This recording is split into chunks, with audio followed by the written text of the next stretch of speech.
All right, shalom, shalom, shalom, y'all. Shalom is Michael Israel. You are watching Spiritual Combat.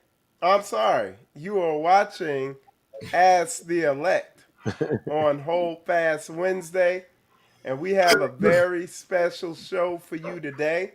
Um, as I promised, when I did a show on Monday, and I had told y'all, I know Pastor told y'all today, we're gonna continue addressing some of the stuff that's out there being talked about concerning um, uh, the departure of Pastor Rufus from Straightway, and also some of the other things that we see being spoken about,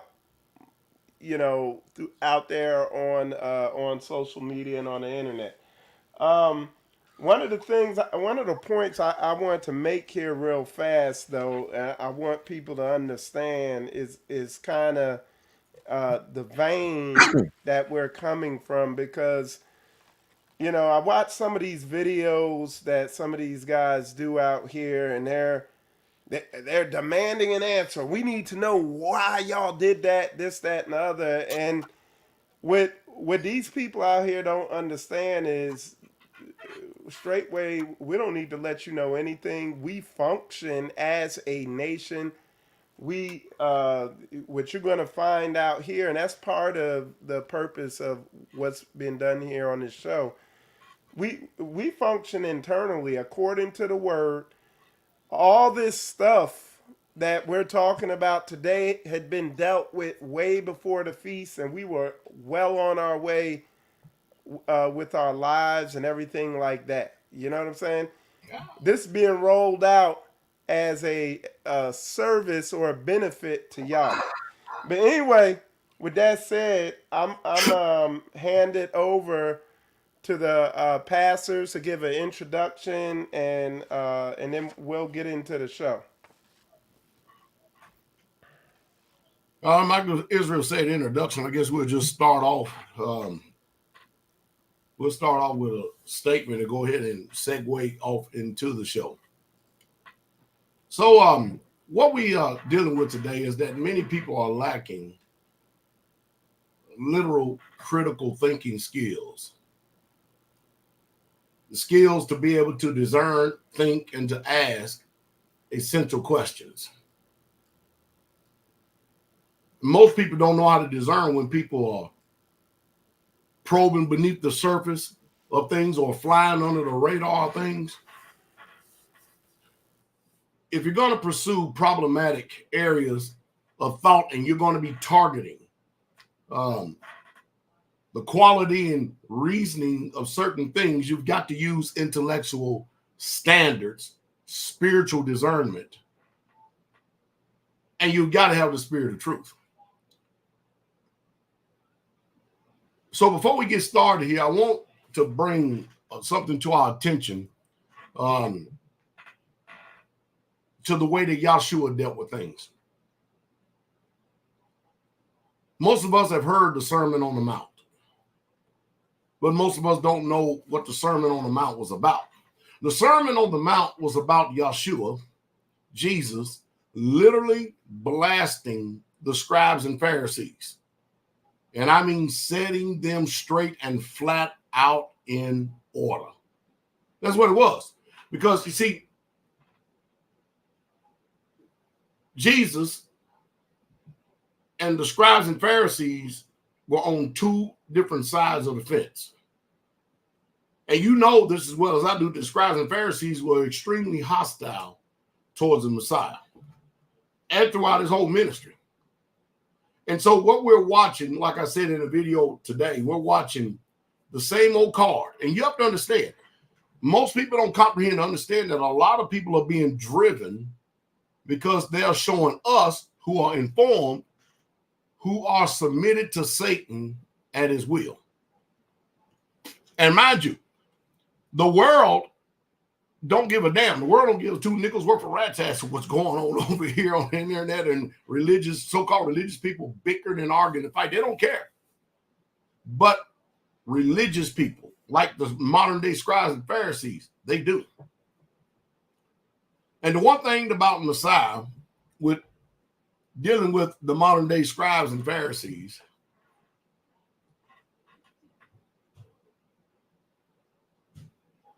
he had them so peed off because he could perform miracles.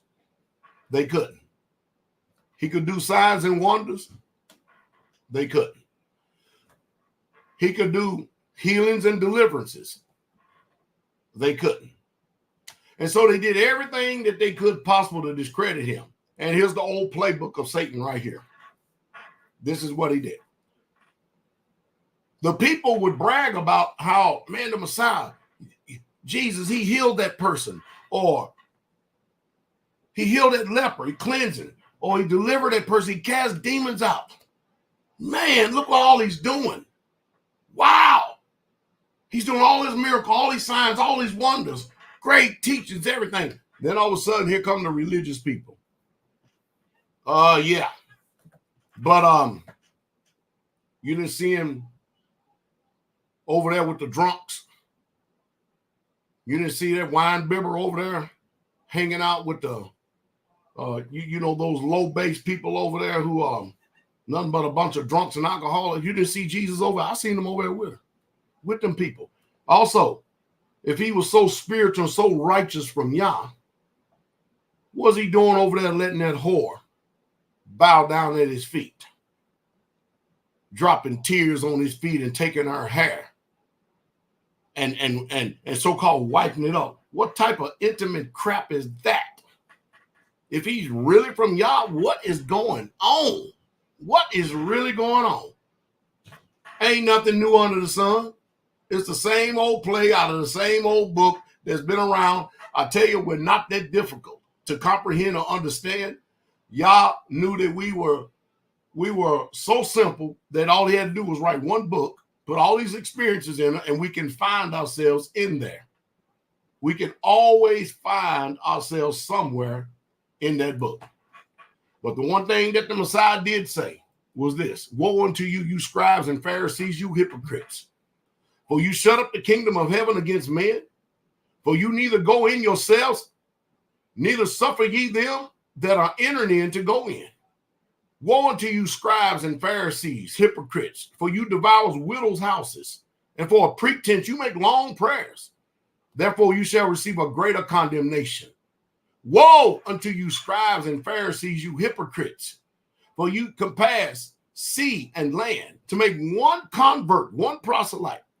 And when he is made, you made him twofold more the child of hell than yourselves. That's how the Messiah taught to the opposition of his day that opposed him as he was doing his Father's will. And the Pharisees hated the fact that Jesus associated with sinners. Remember, he didn't come to call the righteous to repentance. He came to call sinners. And if you're going to call sinners to repent, then guess what? You got to be where the sinners are.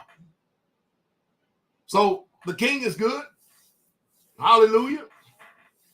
But we all got to learn that if you ain't in the place to be able to adjudicate matters, then you're not in that chain of command. That means it's none of your business. So we're not here tonight to answer the critics, the false prophets, the people who bear false witness, meaning literal witness. And just because you get one person that gets out here and say something and been here once or twice, that don't mean that they're viable witnesses. But I can tell you what is a viable witness. I heard a man today, somebody sent me a link about this guy by the name of LJ was talking in the Ringo. I can't bear witness to this, and I got many witnesses to this. I know that his wife had lupus. And I know that they left one feast. They came back after I had laid hands on her. And she came back with a green folder in her hand with paperwork from the doctor showing that she had a doctor's verification that she has been healed 100% completely of the disease of lupus. There's video out there on that. Now, all of a sudden, he said that we left straightway because of doctrinal issues. You know what them doctrinal issues is? because he no longer believes in Messiah, and he believes that King David is the Messiah. Yeah. So where's the credibility in all this? And guess what? I wouldn't doubt if that lupus probably is done returned, because you're messing around with a very powerful ministry and a very powerful people that are anointed by the Most High Yah. And then let us remember Isaiah 54:17. No weapon formed against you shall prosper, and every tongue that rises up against you in judgment thou shalt condemn, because this is the heritage of the children of the Most High Yah. And guess what? We are of him. So with that said, we'll go ahead and get started with the show. Pastors, y'all want to go ahead and give an introduction? Let's hear it. That's cool. Hallelujah. Bless you well, Shepherd. I just, I want to come on and say to all of our family, our true believers, the ones that truly partake in the portion of Messiah, I want you to really understand this. This is a great time to be a part of our ministry, because as the days continue to wind down, you find that the book rang true. I'm just really looking at, what is our position in all of this? Well, guess what? If you have been, really paying attention, if you are really doing the real work, then you see that, one of the things in Matthew 5:11 says, blessed are ye when men shall revile you and persecute you, and shall say all manner of evil against you falsely for my sake. And so this is what we find in people are doing. People are saying all kind of false shit. People are just coming out of the woodwork to just really see to it that they take down the work that is glaring. This work that's being done in this ministry is glaring. I guarantee you that. And, when I look at people, most of these people have moved improperly. They have moved falsely. They moved as false witnesses. And I said, there's no way to chase all of these people down and try to prove to them what Christ has already proved to you. One, Christ proved to you when you fellowshipped with the saints. He showed who he was with. See, again, if y'all wasn't with us, y'all wouldn't do anything on behalf of his name through us, because we would not be in position as vessels to represent what he is doing to make his own name great. And so when I look at that, and I look at how many people just coming to say things, it's amazing. And I had to really find myself in the thanksgiving of what Matthew chapter 5 was saying. We are blessed. And so there's no need to fall to the wayside. This is what I want to leave with you. All your job should be right now is really taking great notice to everybody who has come out against the great work of the Most High.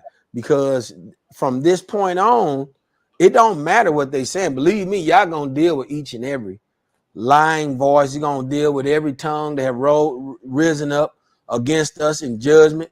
Y'all is gonna deal with all those who have put their hands with the wicked. Y'all is gonna deal with Pastor Rufus for stirring up this false ass firestorm, which you heard the testimony of Brother Vernon. I mean, it just don't get no clearer than that. And what you find, just like in the day of Christ, when Christ was getting ready to be persecuted, they didn't give a damn that Christ did not commit one sin.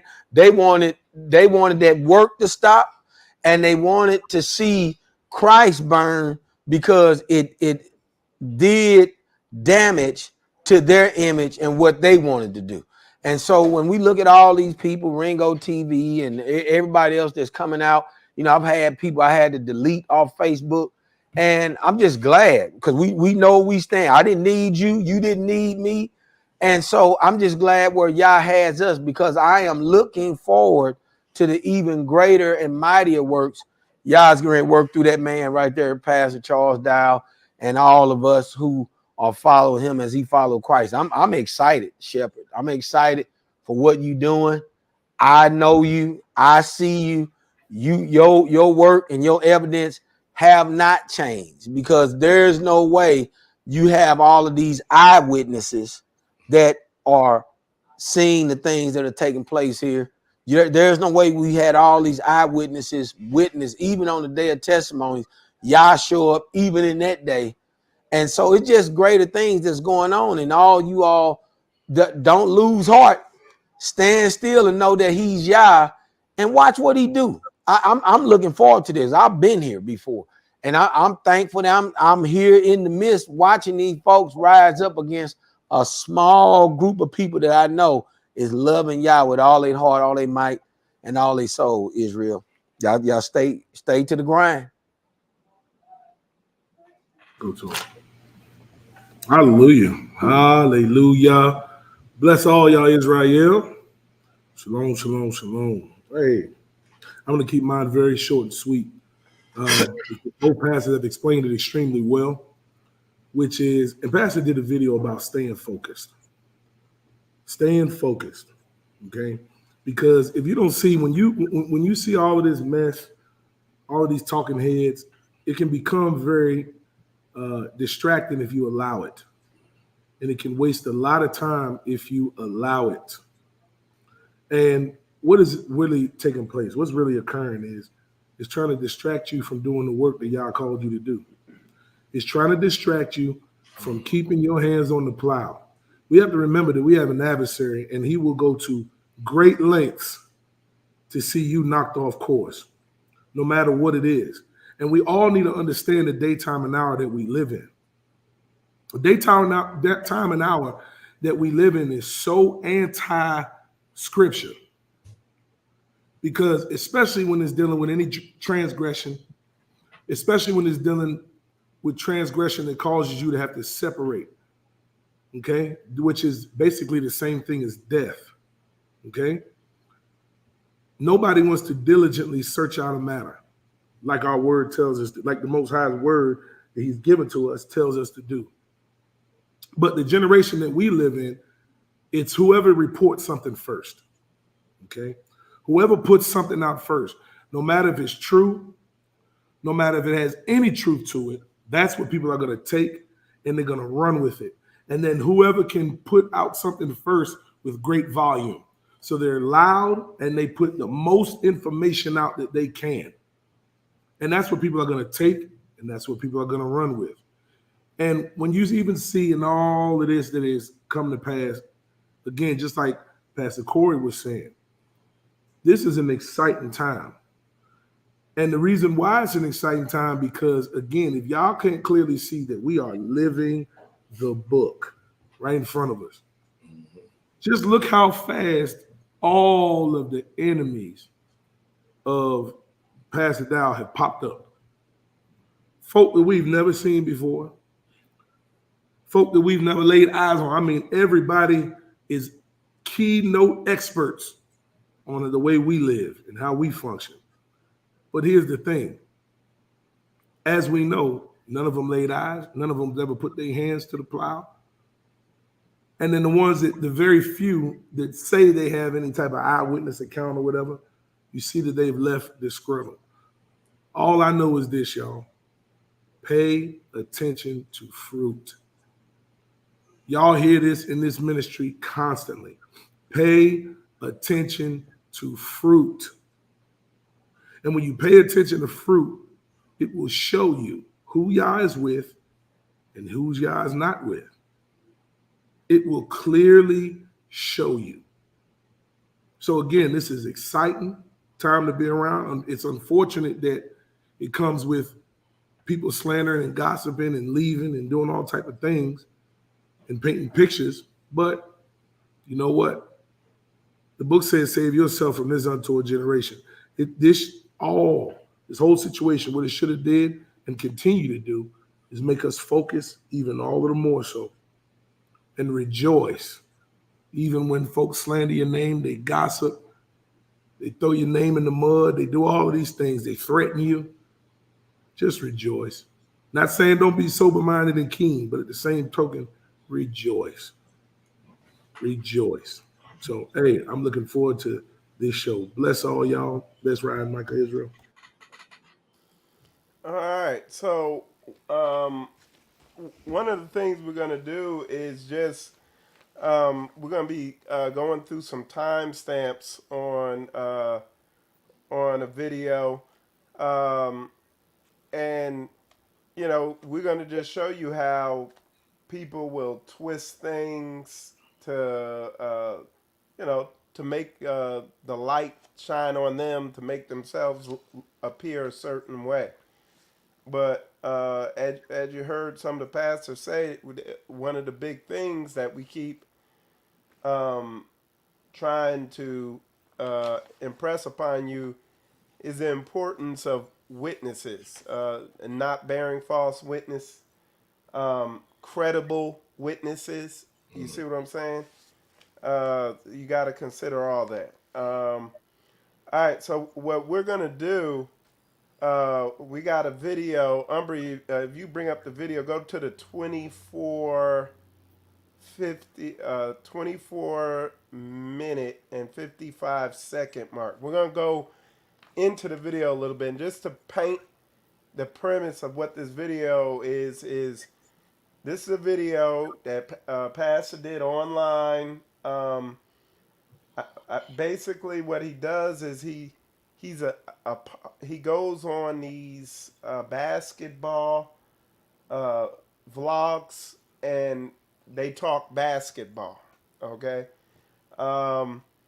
and on this particular one, he for almost an hour he went in front of them about the situation that happened here at Straightway with him. We're going to go through a lot of it. The reason we're starting at this point is because it kind of, the topic, what he's talking about, kind of sets the base for everything else. So, Umbry, if you're there, go ahead and play it. Y'all let me know in the comments if the audio's good on it. Go ahead, Umbry. Disruptor. The way they didn't do the process right is because we have an ecclesiastical council for anything that goes on. We had people in the council. One rule we have is nobody gets added unless they have teeth in the game. Pastor Dow kept adding people to benefit him that had no teeth. All they heard was him explaining to them what was going on. When I requested that the rest of the elders and leaders get involved, he declined it. Then, like the book says, go to your brother. I did that in December. When it said go back to him with a few people, that's what took place in Wisconsin in the meeting where the yelling took place, right? So the next step should have been going before the leadership and before the whole assembly.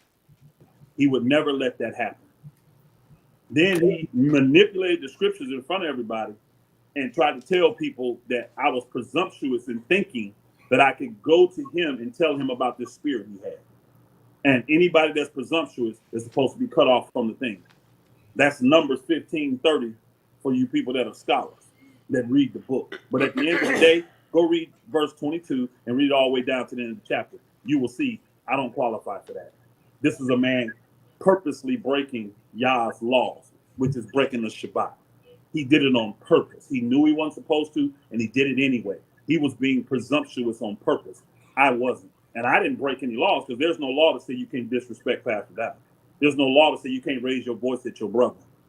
You see what I'm saying? I didn't break any laws of the Most High Yah. So what they did was Pastor Dow was so offended, he used that and manipulated the leaders and manipulated the ones that was on his side, and manipulated them to agree to put me out. Now, again, here's the funny thing. None of them ever agreed to put me out. Don't time nobody out. No timing nobody out. Yeah. None of them ever agreed to put me out. So Pastor Dow trumped them and did it himself. That's when you saw the video on Patreon that said there's no longer Straightway Georgia. Then the next day, that was Thursday. The next day, Friday, is when you saw him on Blog Talk on YouTube talking about the whole thing for 2 hours. Then he gets offended with me. Now, mind you, those are two online platforms, Patreon and YouTube. Anybody can see those, right? He gets mad at me the next day on Saturday, Shabbat, after Shabbat, when me and Elder Brent decide we're going to do a video and tell our side, because Elder Brent was part of the Ecclesiastical Council who did not agree who saw Pastor Dow railroading me, who saw that evil spirit that I saw in Pastor Dow. He saw it and said, I'm not going to be a part of this wickedness. And he left. Now, he had a community up in Cleveland, Tennessee that had 15 people on it already. 3 or 4 families, 15, 16 people. So he dissolved his community over this. But again, sometimes you got to make a stand. And again, Pastor Dow can say what he wants. At the end of the day, he didn't follow the book. The book, even in that Numbers 15, even in that account, what they try to use, verse 30, and say I was presumptuous. If you read down, the whole process was the leaders going to Yah, going to God and asking him, what do we do with this man that broke your law? And God said, kill him. And the whole assembly picked up a stone and killed this man. I never even got a chance to go before the whole assembly. Because Pastor Dow knew no way in hell the assembly was going to agree to that. No way in hell. You're offended, Pastor Dow. You keep telling the people, I'm offended, but it's clearly you're the one offended. And you abuse your power by putting me out. And again, he could have been a man that just came to me and said, I don't want fellowship with you no more, nigga. And guess what I would have done? Left. It wouldn't have had to be all this. Then he's saying, he's running to YouTube. No, brother. Go back and look. You did a YouTube for 2 hours on Friday called Blog Talk, telling the whole story. You started the online shit. Then, by not letting me go before the people, what else? What other avenue do I have to put the story out there? So that's how it is. And people say, well, you just honored him, disrespect him. And guess what I say to them? Okay, that's your opinion. There were 6 men in that room, 3 pastors, 3 elders, right? 2 of the pastors are going at each other, me and Pastor Dow. That left 4 other men. 2 men were offended by how I talked to Pastor, but 2 men weren't. So which side do we go with? You understand what I'm saying? It's words. It's men talking to men, right? And at the end of the day, I was right. I told him he had a spirit. Anybody that knows spiritual things can look and see Pastor Dow's under a spirit. That man said he hope I'm a vagabond. Y'all go look up what vagabond means. Mind you, I'm a man with wives and children. He wants me to be a vagabond. I ain't even Can you explain to people what that is? A vagabond is a man that has no home and wanders around for the rest of his life. In a nutshell, that's what he hopes on. We got a lot to answer here, man. We're gonna let it run that long. That's a lot to answer. Yeah, go ahead. All right. Well, hey, I'll let Pastor Muir go ahead and start off with it. Hallelujah. All right, man. Okay. That's a lot, but we'll go through it. And we're going to break it down in key. I'm waiting on a piece of paper that just arrived. I want to make sure I'm writing down key points. All right. And while Pastor is doing that, let's do a backdrop here while you're getting his notes together. First of all, number one, the whole purpose and reason why that we were even coming together for this meeting is because Pastor Rufus and Elder Crago, 2 weeks prior to the meeting in Wisconsin, had a meeting with Brother Robert there in Straightway, Georgia East, and said that they was going to get this spirit that was in Pastor Dow. Once they got to the meeting, Elder Crago acted like he didn't have any conversation whatsoever at all with Pastor Rufus.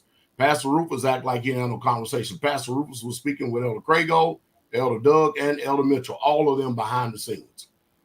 So we're at this meeting because Pastor Rufus says that I have a spirit on me, and he's going to get that spirit. I get to the meeting, and I'm like, okay, we're here, and why are we here? And the next thing you know, they started going in on this particular meeting right here. And come to find out, I'm being accused of a bunch of stuff, out of which none of it stuck.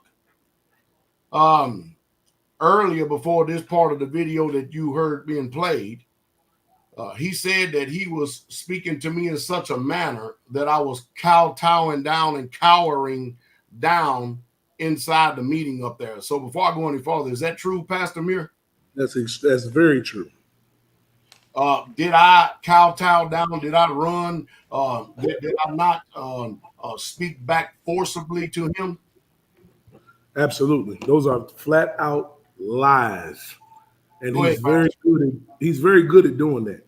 And you know, if you ever pay attention to people, especially when they lying, a lot of people do certain things.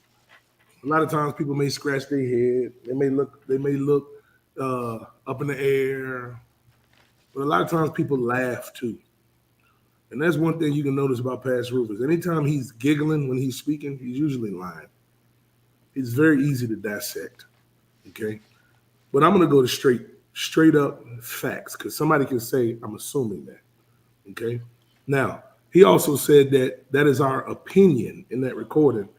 Okay, that he was rude in the way he spoke and disrespectful to Pastor Dow. Funny thing is, though, is he already admitted that he was rude and he shouldn't have spoke to Pastor Dow that way, and that he was presumptuous. It's amazing that he in this recording said they said I was presumptuous and tried to use Numbers 15:30, which Pastor Corey broke down perfect in that meeting.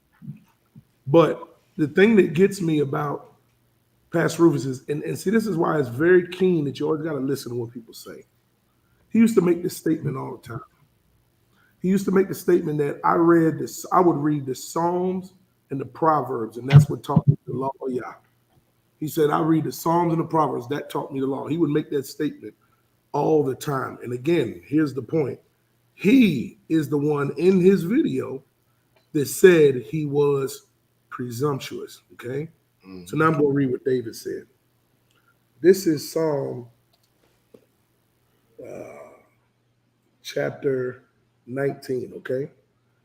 And this is verse 12. Look at what he says here. Who can understand his errors? That's the question he's asking.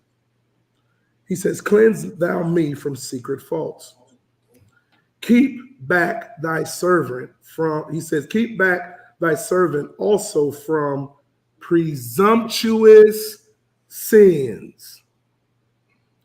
Let them not have dominion over me.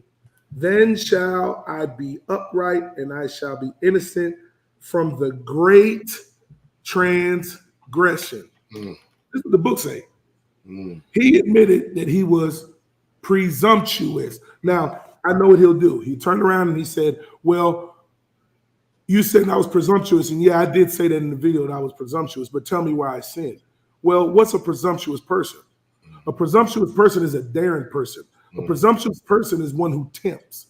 And it's amazing that the Messiah said that thou shalt not tempt Yahweh thy Elohim. Well, Pastor Dow is not Yah. Correct, he's not. But guess what? You, out of your own mouth, have said several times that this is the man of Yah in this generation. So when you get rebuked and you get reproved, it's okay for you to jump up and rise up and speak to somebody any way that you feel. And the thing is even with you thinking that you rebuked and reproved, that came off an assumption. Because as I stated before, Pastor Dow, I guarantee if any one of the leaders would have called him and said, are you speaking about me in these Great Reset videos? Pastor Dow would have answered, yes. Want to know why? Because he said, I'm talking to the leaders straight down. So when you have all of this assumption that everything is pertaining to you, everything is pertaining to you, you don't understand. By you being presumptuous, again, by what you admitted, the book right here, in which you say you learned the law from, tells you that you are in a great transgression. I just read it. Now, he just went on there as well, and he said the whole, and I've done this, and I'm going to do it again, I'm going to do it briefly. He said how he first came to Pastor Dow. Then he said, second, he brought witnesses, and that was what the meeting was with in Wisconsin. And you notice how fast he spoke over that, right? Again, y'all need to, number one, get this word in your heart. Because when you get this word in your heart, you'll be able to simply look through and pay attention to what people are saying. I remember when we used to play football, they said when you study the playbook, the game will slow down for you. It doesn't matter how much your opponent wants to go on a hurry-up offense and go fast. and throw a bunch of things at you. But what will happen when you study the playbook is the game will slow down for you, no matter what they do. So when he's talking fast, if this word is in your heart, it will slow down exactly what he's saying, and you'll be able to dissect it. So again, he has said it over and over and over since he started this entire thing. He said, I came to Pastor Dow. And he's asked Pastor Dow if he was speaking about him. Pastor Dow said yes. He said, I think if you just get out there, you'll motivate your brothers a little bit more. And then he said at the end of the conversation, Pastor Dow said, thank you. This was a good conversation, right? So he said that was the first time he went to him. Okay, so now let's see what the book says.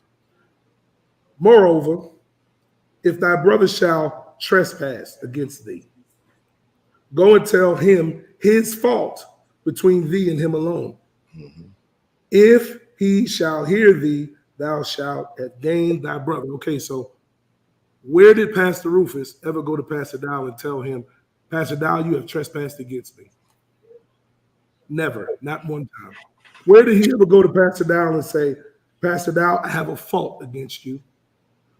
Never, not one. So guess what? With the Matthew 18 that he keeps trying to use, he already failed step 1. Then he said step 2. Mind you, over and over and over and over, if y'all are listening, he told y'all he knew nothing about the meeting in Wisconsin. He said he learned about it 1 hour prior. So how can you go to step 2? Step 2 says, but if he will not hear thee, he said at the end of the conversation, Pastor Dow said, that was a good conversation. I'm glad you called me. So how didn't he hear you? You see the lies and the rhetoric? And then again, if you know the instruction manual, the game will slow down for you. The playbook, the game will slow down for you. Look at what he said here again. But if he will not hear thee, then take with thee 1 or 2 more, that in the mouth of 2 or 3 witnesses, every word may be established. Okay. So let's understand something. He failed step 1. And then he told us repeatedly he knew nothing about this meeting until hour 2. But then he gets on a sports talk show, again, and he tells you that he already did step 2 by bringing other people to come to the meeting. So who's lying? Well, we found out at the feast from another brother that he already had this planned from a long time ago. So did he bring a brother? Did he already inform them? If he'd already informed them about step 2 that you said you took, guess what? Everything you have after that is thrown out the window because you didn't do step 1 and you didn't do step 2 either. So how in the world can you then try to pull your same tactics that you've been pulling, which is you being a bully over all of the saints as much as possible and seeing plenty of people that are out here that you have spoken so harshly to that's not in the faith no more? How can you try to now demand and command step 3? And not only did you want to demand and command step 3, you wanted to do it at the feast of the Most High Yah.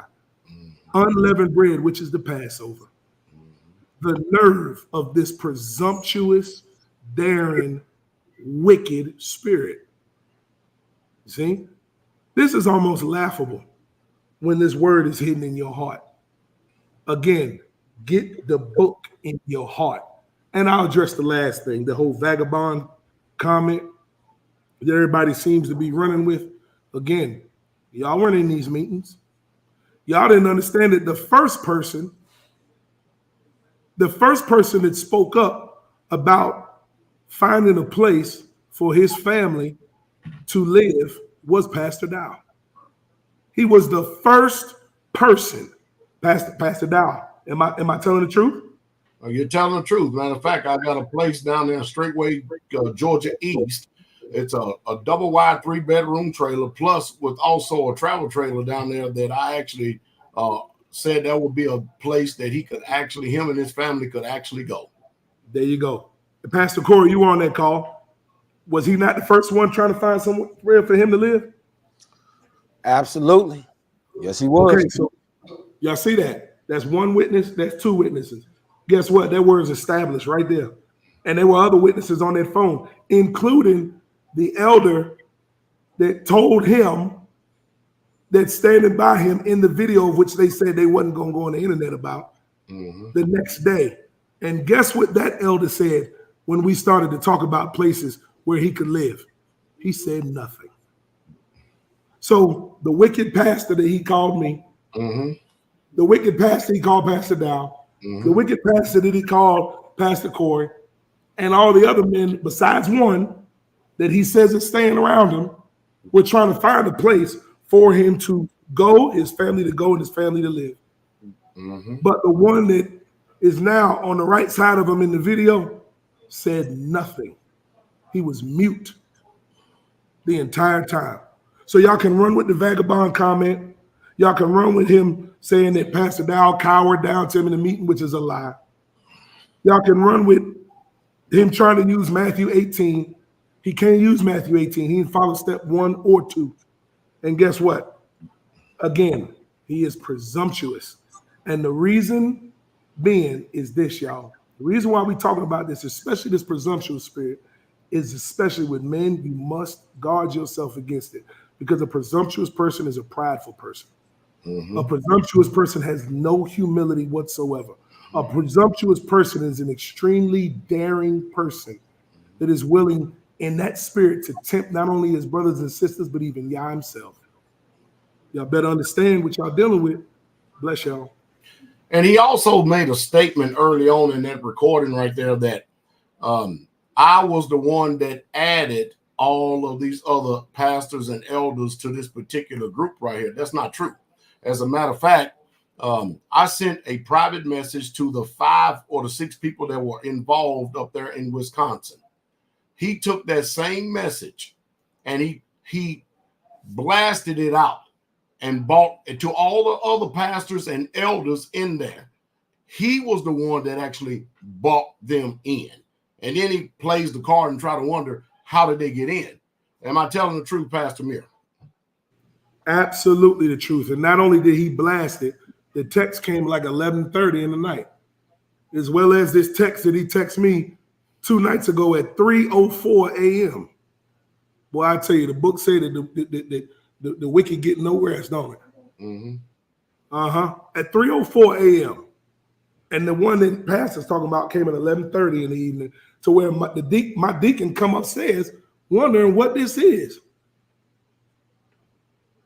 So we're going to go ahead and address briefly here Numbers chapter 15. He said in verse 22. First of all, the context of Numbers 15 to verse 22 to 29, these are laws about people who are doing unintentional sins. That's the reason why you can read the Most High Yah instruction in there. But when you get to verse 30, it puts a but.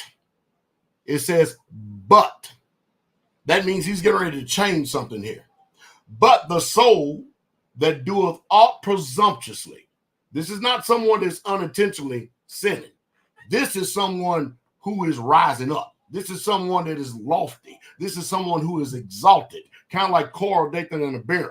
But the soul that doeth aught presumptuously, whether he be born in the land or stranger, the same reproacheth Yahweh. And that soul shall be cut off from among the people, because he have despised the word of Yahweh and have broken his commandment.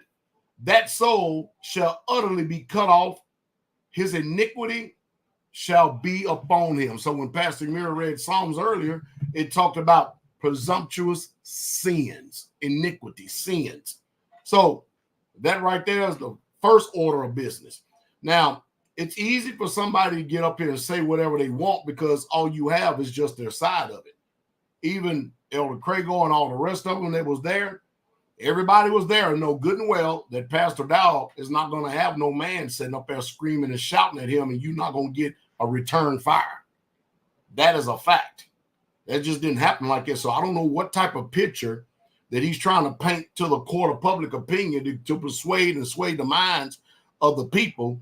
But whatever it is, it's wrong. So Elder Brent Crago say we didn't follow the book. Well, this is what happened. We were planning on going to Straightway, Georgia on the first day. We had already had 2 or 3 weeks where these pastors, Pastor Corey lives 6 hours away. Pastor Muir lives 6 hours away. And all the elders 2 hours, 3 hours, 4 hours away.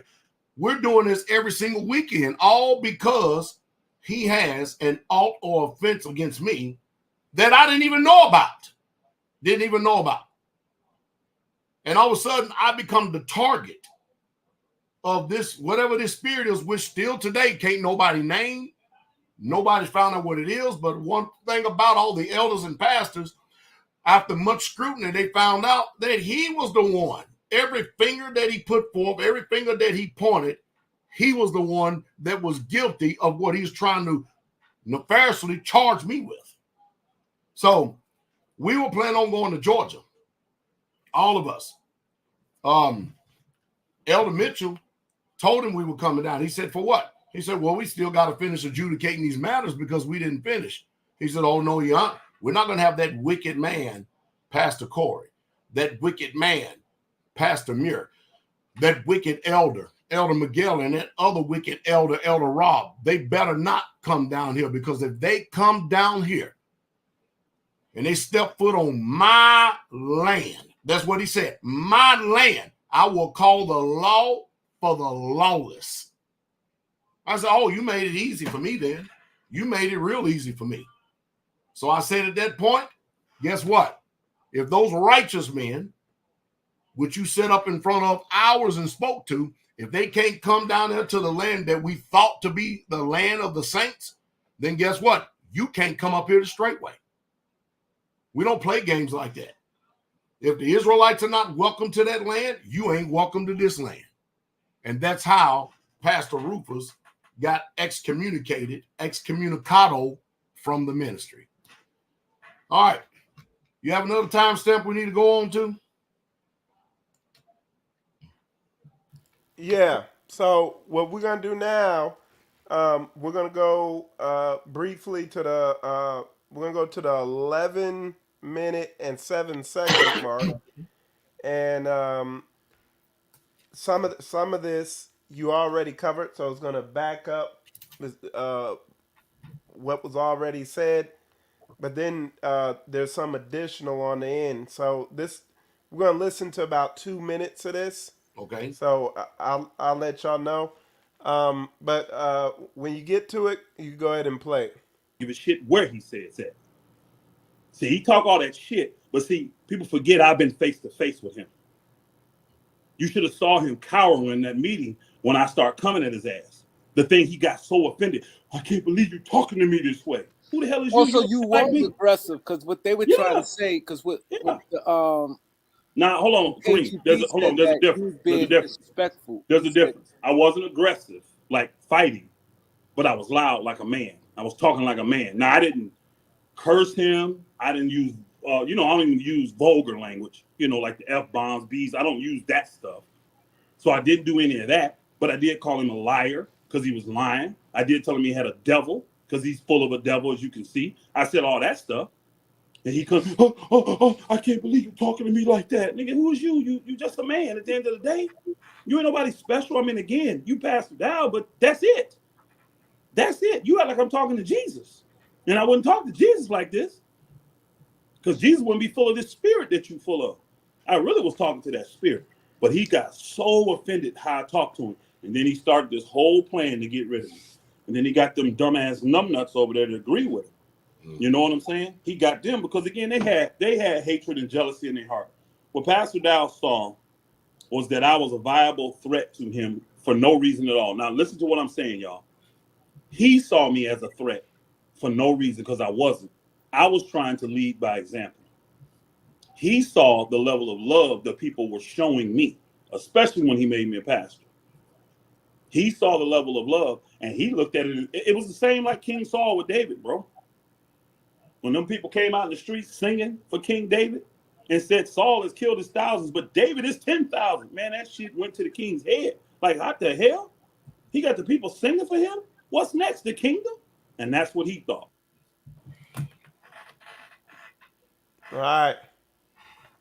All right. Well, so we'll go back and address this again. Pastor, when we were in that, well, he said I was cowering down, but you were there at the meeting.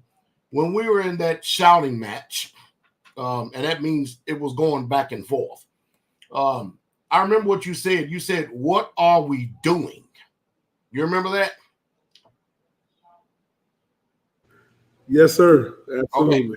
Okay. So now people have to understand that Elder Rufus, Pastor Rufus, has been my greatest rah-rah cheerleader, whatever you want to call it. Multiple times he has stated, you cannot tell me nothing about Pastor Dow. Nobody has ever, at least with their lips, has ever supported me with their lips like Pastor or Elder Rufus has over the years. Nobody has. And he was the one that gave my sons the designation of prince. He is the one that continues to keep, even privately, even telling Pastor Miriam at the feast, the last feast we was, you cannot tell me nothing about Pastor Dow. You know the reason why? Because when they didn't have a place to go, Pastor Dow and the ministry of Straightway provided it for him and the saints. When they had nowhere to go, we provided it for them. And that's just a statement of fact. We gave them some land and a place to go. So, and my statement at that time was, you don't have to ever worry about being put out on the street by the heathen again because somebody wants to raise the rent for you. Now, all these people out there that are so-called for all these other people, I don't know how much more just, how much more honest, and how much more true than you can actually be than what we are right here tonight. Pastor Mira, see, we're still to the point where Pastor Corey has come into this just yet. Pastor Mira. This this is Showtime at the Apollo or Comedy Central or something, man. Because this is funny. Hey, I want y'all to see something that hold on, let me get my bearings. Boy, I want y'all to see something in the beginning, okay? And this is very key when you're dealing with Pastor Rufus. Notice how the host of his show asks a question and he starts to respond to something that Pastor Rufus says. Pastor Rufus immediately cuts him off. I told Pastor Rufus this very thing. I said, one of your main problems is you don't listen. You dominate every single conversation. You dominate it to the point where nobody can literally say anything whatsoever at all. Then the comment of you ain't nobody special. Pastor Dow just covered that. Can't nobody tell me about Pastor Dow. This is what he has told. He told me at Tabernacles, the last one, on the porch, Straightway had $60,000 to their name, and Pastor Dow took $55,000 and gave it to us there in Georgia and started that community. Man, can't nobody tell me nothing about Pastor Dow. Now, he's very good at telling me that all over there. He keeps telling me I'm lying, but he has yet to tell me what I've lied about. So he's going to come across this. And my question to you, Pastor Rufus, is with the statement I just made, tell me I'm lying. Tell me I'm lying. Hatred and jealousy towards him. Okay. When he told me that I went down there to preach the King Saul message about him, and he told me that's when he was yelling in my ear on the first day, mind you, after, which was on Shabbat, literally that evening, the Shabbat had went out.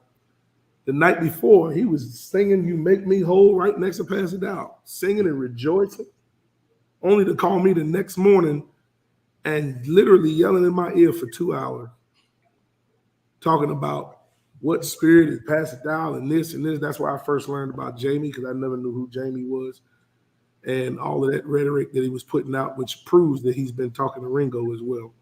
But then he turns around and he makes a statement to me, Pastor Dow has a spirit. And I said, okay, what spirit is that then? And he said, it's the same one you preached about, because he doesn't have any javelins to throw at me.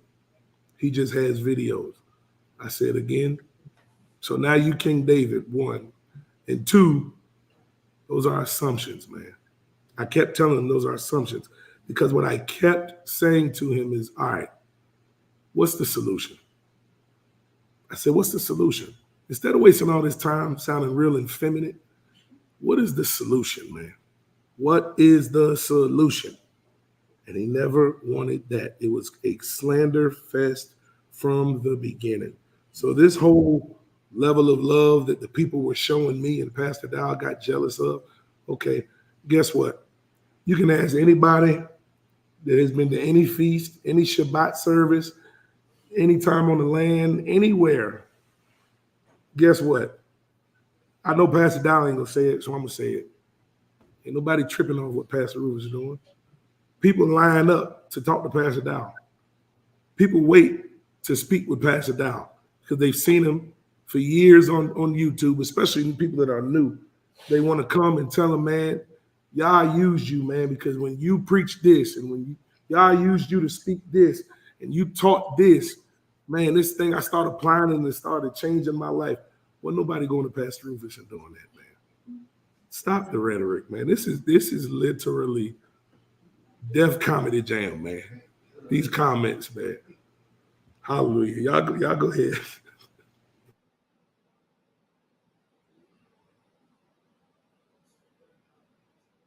It's on you, Michael. All right. So what we're gonna do now, we're gonna go to another section of the video. If we go to the 31 second, I'm sorry, to the 31 minute and 25-second mark, and when you get there, you can just go ahead and play. So the 31 minute and That makes 25. you wicked. And that's why I call them wicked. And that's why they want to allow it on my land. Because, see, that land is still in my name. And I'm telling you right now, I thank the Father that those lands never got put in the name of the ministry. Because guess what? I still would be fine. Believe you me. I still would have been fine. But think about it. I'd have had nothing. Nothing there in Georgia that I built. Pastor Dow didn't build that. I did. Me and the brothers that lived there with me throughout the 14 years, because those brothers changed. I'm the only one that was constant the whole time. Me and my family.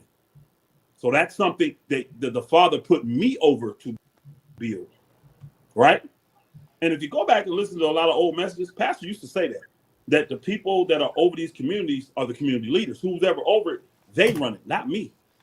Now it done changed up that he's over everything and he wants control, total power over everything. Well, that shit just wasn't gonna fly. So I'm glad that the majority of that land down there was still in my name or in my foundation. So he can't do shit about it. He can't do nothing about it. He can take the saints that are staying with him, stick them all in that 1 acre of land, and they can get off my land.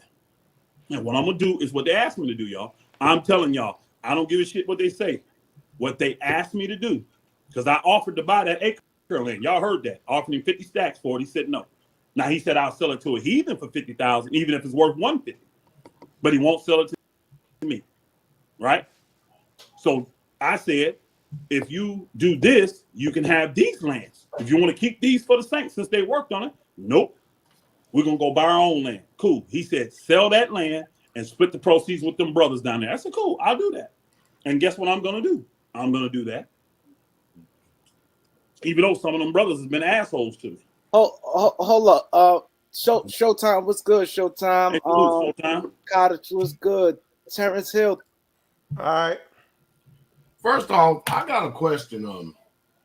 I heard that he does these sport talk radio shows 4 or 5 times a week, 3-4 hours a pop, sometime up in the wee hours of the night, speaking about secular talk. Basketball for hours on end. My question is, what is a pastor in the ministry doing on a sports radio broadcast talking about basketball 4 or 5 times a week, hours on end? again, that confirms when I call him lazy, he's lazy. Now, let me say this, y'all. I cannot say that everything that Elder Rufus, Pastor Rufus has ever done has all been wrong. He hasn't. He has done much great things as far as making ministry trips, doing counselings, being there for people when they in need of different things. He's done that. But when it comes to putting his hand to the plow, he has not done that. He has not done that at all in any way, shape, fashion, or form, or any place. He tried to flip the script, and he continues to keep doing this by trying to say that I am saying that the brethren, that Pastor Dow is talking about us. We can't do nothing. No. Don't get it wrong. I said, you can't do nothing. That's how I've always presented. I said, you as a leader, you cannot lead by example. I told that to his face. He can't do it. I said it in the meeting in front of all the elders and the pastors. I even used the analogy of saying, Pastor Rufus has 4 wives and 2 daughters down there. I said, you take your family and I'll take my family. And I can literally take my family, myself and my Ishas and my family, and I can build a house from the ground up, just using them. I promise you, he cannot do that, nor make this statement. You know why? Because he has wasted time. The man does not want to work. You've heard the saints there in Georgia say it. He does have the gift of gab. He will run his mouth for hours on end without end and wear you out. He even told Elder Mitchell and some of the other brothers that all the brothers in Georgia is with him because he kept wearing them out through meetings. So when the brothers finally came up the straightway to hear the other side and then give their own testimony, it was cut and dry. It was literally cut and dry. So I got a question I want to ask these 2 pastors right here. He made the statement and said that I want control over every community of y'all's community. I'm asking y'all, is that a true statement? And if it's not a true statement, please clarify. Pastor Corey. No, that's not a true statement at all. As long as I've been here since 2011, and Pastor Dow, you ordained me as a pastor in 2014, and not one day of my pastoralship have you sat ruling, hand and foot, demanding all of these unrighteous check-ins. You have not micromanaged. You ain't micromanaged nothing I've done. You've only encouraged me. You've always had the door open for me to come and ask questions, if anything. And as far as all the financial affairs, any of the councils with the saints, whenever we bring those to you, you defer to what we have here as boots on the ground and insight to the matters and allow us to judge those according to the book righteously. So you have not ruled improperly over no community. Neither have, when we purchased this land here, you have not demanded anything out of this, or demanded that we turn deeds over to you. You have not done that because you really have been more than trusting in all of the leaders. When they say that they are part and that they are following in your footsteps, you allow leaders to prove that to you. So that's my short take. Pastor Muir? That is the flat out facts. I'll give y'all, again, an eyewitness account. When we found the land here, Pastor Dow drove up from Tennessee, and I want to say it was for 3 or 4 hours. And we walked this land. Pastor Dow, myself, and the brethren, Elder Rob, Deacon Samuel, Brother Lee, we walked this land for hours. Not only did we walk this land, Pastor Dow at that point said, all right, y'all got a lot of work to do. It's time to get to work. And that we started doing. And as Pastor Dow would continue to come over the years, he would see what we're doing. He would say, man, this is good. Keep doing what you're doing.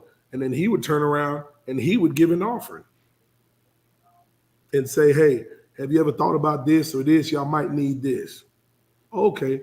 He makes suggestions.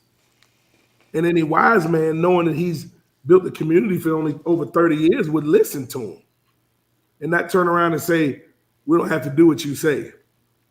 They would listen.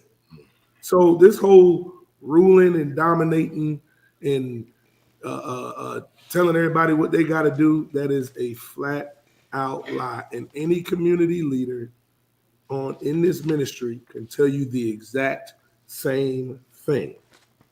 The exact same thing. That is a flat out lie. Can I address one more lie? Or should I just go ahead and go back? No, go ahead. Boy. Y'all heard the statement. The lands that I built. Yes. Boy. Okay. So this is actually all right. So how many building projects? I want to say the one here, Kentucky, Alabama, Georgia, at the hub, a few building projects there. And guess what? Out of 5 or 6 building projects that I'm talking about, major building projects that we've been in this ministry, I've seen Pastor Rufus lay one block, literally one. And the one that he laid had to get taken up because we had to adjust all the corners and start over. That is the truth. Now, again, he loves telling me I'm lying. Mm-hmm. Tell me where I'm lying. He said he did over 50% of the multi-purpose building. Well, I can't speak for that. I wasn't there for that one. But I can tell you the one here, he didn't lay one block. I can tell you in Straightway, he didn't lay one block. Even the building class we did in Straightway, he didn't lay one block. I can tell you in Alabama, he didn't lay one block. He ain't tied no rebar. He ain't mixed no mud. He sat around the job site screaming and hollering. That's the truth. Not only that, the one block I saw him lay, that was on his house. So when he makes a statement, I built, who built it? The Saints drove down from hours away, and the Saints that lived there in Georgia, and the Saints built that. That is the truth. Majority of the time, he was gone. And somebody just put here, no, sir, he did not do 50% of the work on the multipurpose building. Straightway, Georgia, the remnant. So again, these are lies, and you have witnesses, eyewitnesses.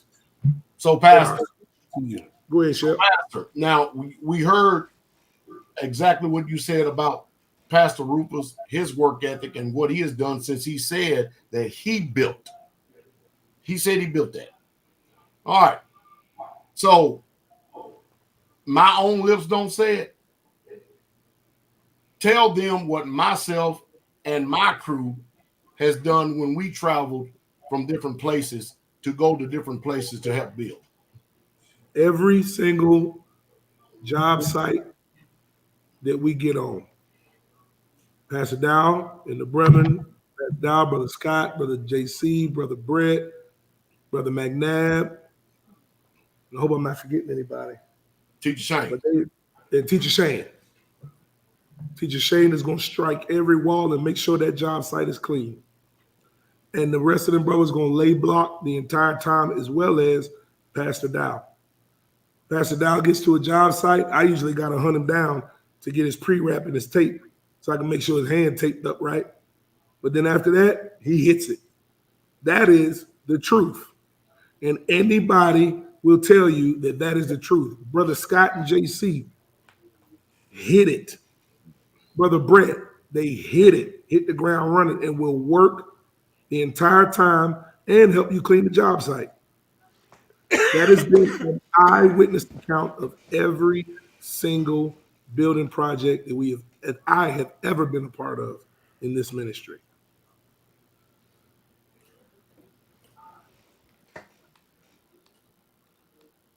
Mike Israel? So I saw in the comments somebody, and this is just a narrow focus of some of these people, but somebody said um, that it's carnal to make a big deal out of focusing on, and I'm kind of paraphrasing what they said. Well, here it is. It says, we focus on buildings built with hands, carnal. So they're trying to say that's carnal to focus on that. But what these people don't realize is there's a direct correlation between how you work physically and how you obey there into the spiritual. And if you've been paying attention to what's been being said here with Pastor Samir, Pastor Dow, and Pastor Corey brought out, you would see that there was a direct correlation between it. But again, a lot of y'all, man, I don't know where y'all, I don't know what y'all be focusing on. I think it's your feelings. All right. Well, if that's so cardinal, I mean, it's clearly written in the prophets that when you're in Babylon, you ought to build you houses, plant you gardens. You build houses, you dwell in them. That's a direct command to Israel, that when we're in captivity, that's what we're supposed to do. So I don't understand. I mean, if that is cardinal, then how cardinal is it to pay rent? How cardinal is it to pay a mortgage? How cardinal is it to be in debt? How cardinal? I mean, the Bible says the borrower is a servant to the lender, a little slave to the lender. We're not in debt to nobody. We don't owe nobody nothing. So how cardinal is that when we're obeying what the Bible says? See, you can't make sense of a lot of these nonsensical so-called people who believe that they have a brain that operates on a pure wavelength, because they'll just say anything. And so remember, foolish and unlearned questions we're supposed to avoid, because the only thing they're going to do is just continue up with more strife and contention. So a fool would utter all of his mind. So just because somebody says something, that don't mean we have to address it. We need to address intelligent thinking people who actually have a mind that operates on a higher plane, that really truly can discern and really truly can ask questions that will stimulate thought, that would bring about some action and begin to put a defibrillator on other people's minds so that they themselves will start to have original thoughts and begin to grow in themselves. Right. That's good. All right. We're going to go to the 15-minute and 15-second mark. That's where we're going to go on there. And I mean, while he's going there, boy, y'all couldn't imagine how crazy these comments are. This dude's name is the devil himself. Oh, wait a minute. Wait a minute for a second. Look at this guy. Look. Oh, yeah. These Right, people is crazy. So y'all know we've had Moses called the ministry here, right? We've had, can one of y'all please bring that recording in here, please? We've had Elijah over all these 30 years of this ministry called the ministry. We even had Melchizedek called the ministry. So, I mean, if I think Summer has, if they can pull this up right here, you know who I had called the ministry and left a message on voicemail? Do y'all want to know? Who's that? Satan himself. I was just trying to play this message. Wow. Come on. Listen. So you can play for Pastor if he wants to hear it. But out of all the people we've heard from, we have now heard from Satan personally. No new message. Yes, my name is Satan, and I just wanted to commend Pastor Dow on the phenomenal job he's been doing on taking these men's wife. I want him to keep up the good work. I'm proud of him, and I'll see him soon in the abyss. So let's keep it up, because we don't know how long the Most High is willing to and tell them I don't want to agree with that now. Just continue on taking these men's wives and proceed to, and we shall have a big party. Okay, us and all the other prophetic spirits. All right, so there you have it. Satan called it. Was y'all able to hear it? Okay, so think about this for a second. Now, anybody been following me, they know I have issues, which we're probably going to get to later on. I'm not going to digress and answer this in full, Brother Israel. So don't worry about it. I'm not going to steal the thunder, okay? But he says taking these men's wives. First of all, I am not married to a woman that has been covered. I married Mother Carol. I married Mama Nellie, which she was a divorcee. I married to Summer. She's never been married. And I'm married to Selena. She's never been married. Now, all of these are legal terms. In other words, they are my Ishas. Are you following me? So, who's all these so-called wives? And I'm going to make this statement, and I'm going to be very strong about this. If I'm able to take all these so-called men's wives, what kind of men does that say that you are? It's pretty sad, isn't it? Again, foolish statement is an unlearned statement. It's crazy. But see, this is the type of environment that we live in now. We live in an environment that people are claiming to be Satan, claiming to be Moses, claiming to be Melchizedek, claiming to be Elijah, claiming to be all these people, and we're supposed to sit there and really, truly entertain them and listen to them. It's all laughable and but comical. That's what it is. So let's get back to the broadcast here. All right, so if we're at the 15-minute and 15-second mark, let's go ahead and play that. At the end of the day, it is what it is, bro. It is what it is. Pastor Dollar ain't always been this way, because if he was, I wouldn't have been serving alongside of him. I wouldn't have been. I wouldn't have taken on the straightway name. But really, bro, it's been four main things that jacked him up. When he started getting more women, he don't know how to handle them. He don't. He think he do, but he don't. When he started getting a whole bunch of money, that really, really jacked him up. Because when I came to straightway, they was poor as shit. They were poor as shit. And then the money started flowing, and he changed. Then when the football brothers came, the guys from the NFL and the military brothers came, now he had the rah-rah crew to support him in all the dumb shit. And it just turned into this beast that is called King Dow now. Because that's how I call him that, not to disrespect him. I say it because that's how he functions. He functions like a king. How many what up, my boy Marty? Thanks for the super chat, Marty. Appreciate the super chat. He said thanks for putting the battery and D-Lo back. Of course I did that. Okay, let me address this. I'm gonna address these points right here in concession. So he says more women, and I don't know how to handle my women. Y'all heard that, right? He did make that statement. I didn't misconstrue it. Is that true? That's what he said. Okay, so let me see. We all know that Selena is not his biological daughter. Neither is he married to Selena's mother. It's only been within the last year or so that he has laid claims that this is my daughter. So let's play that game. Let's play that game. Because I just married Selena in November. All right, so watch this. So if I cannot handle, that's the statement he makes, my women, then why would you, as a father, give me your daughter? See, people, it's called rhetoric.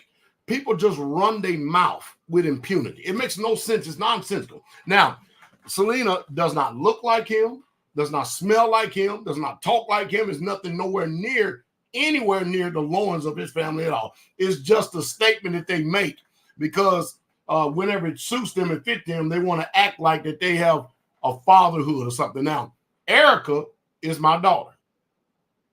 She's not biologically my daughter. But Erica's my daughter because I'm married to her mother. Now, Erica's status has changed. She is married to Elder Mitchell. Everything that she is as a woman is because of Elder Mitchell now. The mother that she is now is because she is in that man's house under that man's roof. This is sound thinking. This is righteous. He said when he first showed up in Straightway, we were poor as shit. We were still able to have a roof over our head, clothes on our back and shoes on our feet. But I remember when you showed up the Straightway, you showed up in a 1996 Lincoln, all green Lincoln, with every single thing you had in your life in that trunk. You showed up and you had zero money. You had nowhere to go. You were literally running around like a nomad.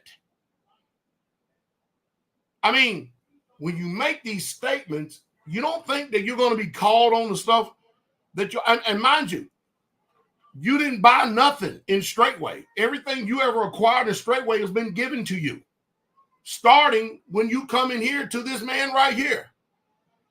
Have you forgot that I set you up and your family gave you a roof over your head, gave you a place to stay? Have you forgotten that? Have you forgotten? You tell everybody you had these six-figure jobs. If you have a six-figure job, how the hell that all you have to your name is a Lincoln, an old Lincoln Continental with every single thing you have in your trunk, in the back of that trunk? It makes no sense. And then you said, but you claim we're poor shit. But you sure didn't mind taking our money. You sure didn't mind using our money when it would benefit you. I mean, somebody, listen, I'm not worried about the illiterate, the spiritually illiterate, the spiritual retarded people that cannot grasp this stuff. I'm not at all.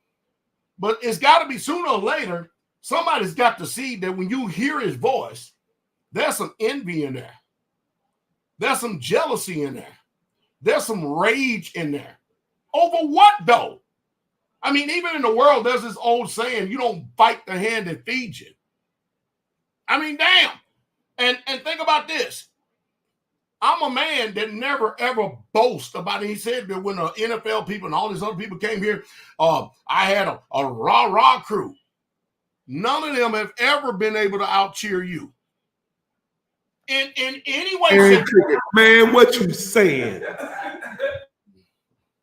None of them, not all of them put together, has not ever been able to out-praise. Because the Bible says, don't let your own lips praise, let another man lips praise. Nobody has ever took it to the level that Elder Rufus or Pastor Rufus has. And everybody, if they know anything about me, they know for a fact that Pastor Dow, I'm not in this like what Pastor Muir did earlier. You're not going to hear me stand up and singing my own praises and stuff. I let somebody else do it. But everybody knows, and like I said up in the meeting up at Hebrews and Negroes, all these other people right here, you can't trust them, but I guarantee you can trust me. And my track record proves it.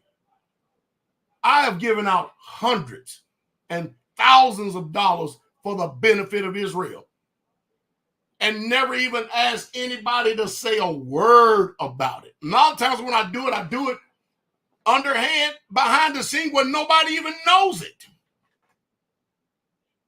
What is the issue? What's the problem? See, this is what I'm talking about. There is some visceral, some malice. There is some rage that is going on behind these statements right here. He said, I'm the one that got the spirit, but when you listen to him, he's the one that's got the spirit. And everybody out there that's privy to this spirit, it's easy for you to jump on the bandwagon because you just like him. I know real, no real. So anyway, now we got Pastor Muir and Pastor Corey coming in on this one right here. But I'll tell you what, if I don't know how to handle women and stuff, then why'd you give me your alleged so-called quote-unquote daughter that's only your daughter in your word and dropping at the edge of your lips only? And if we was poor as shit, then why'd you show up? Because we damn sure didn't get no offering from you.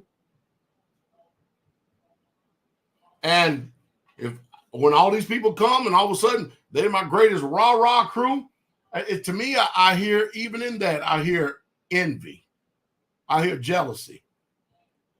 I heard on the broadcast where you talk about the NFL people. These are accomplished men. You talk about your accomplishments, but you don't have any receipts for your accomplishments. There's no film for your accomplishments. You have nothing to be able to go back on for anybody to fall back on and say that you've done all this stuff that you have touted to us over the years during these feasts. Nobody can lay nothing tangible to. But when you cut on the film, you can see Daniel Muir. You can cut on the film, you can see Rob Matthews. You cut on the film, you can see Kabir Bijabil-Million. They didn't have too much film in my day, but you can see pictures of Pastor Dow. And everything I've ever said and everything I've ever done, you can see receipts on it. It's viable. It's backed up. It's tangible. In our day, they had newspaper. You'll see my name all in the Tennessean, in the newspaper. If I tell you I was a paratrooper, damn it, I can produce the picture. I can show you. I can show you my graduation certificate. I can show you the reward. I can show you all this. You say you're all of this, and we supposed to believe it, but ain't nobody seen nothing. Pastor Muir. Pastor, you said it. You said it. I mean, oh man, I was going to talk about his comment of I ain't never asked nobody in straight way for nothing. But if y'all are privy to these old recordings that have taken place with this mess, y'all know exactly what came from that. And the real thing is the invoking of Yah's name while you're lying. That's the thing. That's the thing. When you invoke Yah's name, he literally said to me, well, I guess I'm going to say it. He literally said to me, I ain't never asked nobody in straight way for nothing, not a dime. And then he says, you know why I asked you for that money? Literally. And I'm sitting there saying to myself, what? He said, because Yah told me to, and that's where I had the issue with. Because I said to myself, wait a minute. That's not what you told me. You went through a whole spiel about cars and all this mess that you was dealing with, that you had to get right back in Georgia, and you was leaving the next day to go take care of it. So if Yah told you to do that, you sure turned around and drove all the way to Georgia and called me the next morning from Georgia. The next morning, telling me, hey, you remember what I told you about yesterday? Yeah, man, I just wanted to make sure, because I just wanted to make sure, and I wasn't gonna ask, but I'm gonna ask you because and I'll pay you back. And I said, Pastor Rufus, you ain't gotta go through all that. Boom. But he said again, Yah told him to, and he's sticking to that, man. He didn't $7,000. What's that, Shell? You gave him $7,000 just because he asked for it. Just because he asked for it, and he paid it back. He definitely paid it back. But again, the problem I have is for him coming out all over the place talking about Yah told him to, and to test my spirit because I was telling people that I could help them, which is a bona fide lie. And the reason why that's a bona fide lie is I don't own anything. So I can't just make a rash decision to just up and give all over the place. Don't work that way. I have people that I speak to very diligently about before I make big decisions like that. So to come around and say that I was around telling people I could help you, that's a flat out lie. And again, he invoking the name of Yah in those lies. That's how daring this spirit is, man. I'm trying to tell y'all. Y'all better hear.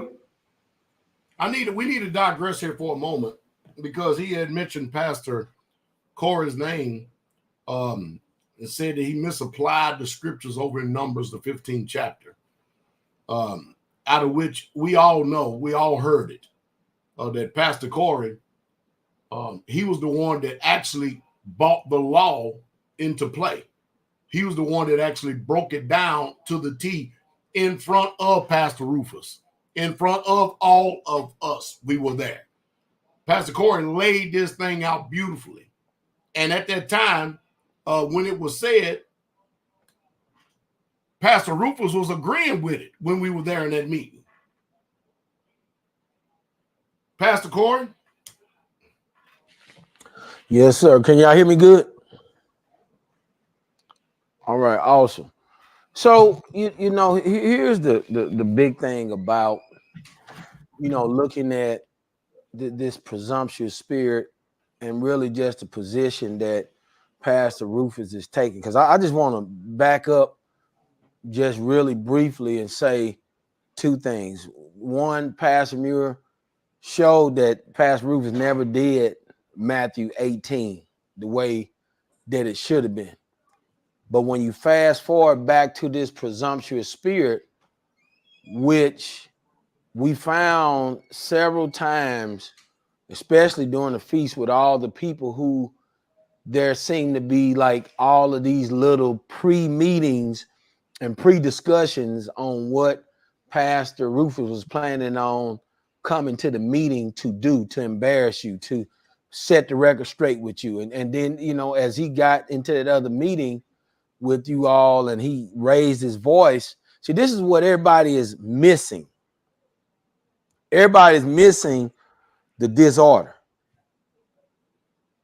You know, everybody's missing how much, you know, when you have an organization that is attempting to put things in order according to what we should be doing in the book and according to what righteous men is going to attempt to do, then you find where Pastor Rufus has just absolutely stepped out of bounds in this entire process.